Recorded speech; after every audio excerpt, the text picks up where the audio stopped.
সবাইকে রাধে রাধে।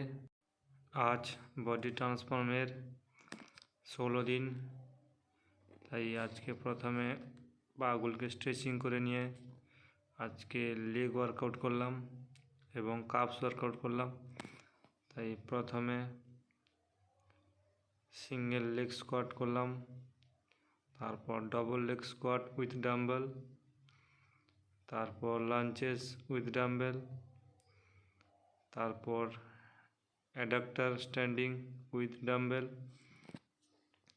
তারপর Sumo squat with dumbbell, তারপর ওয়াল সিট, তারপর কাপস ট্রেনিং করলাম।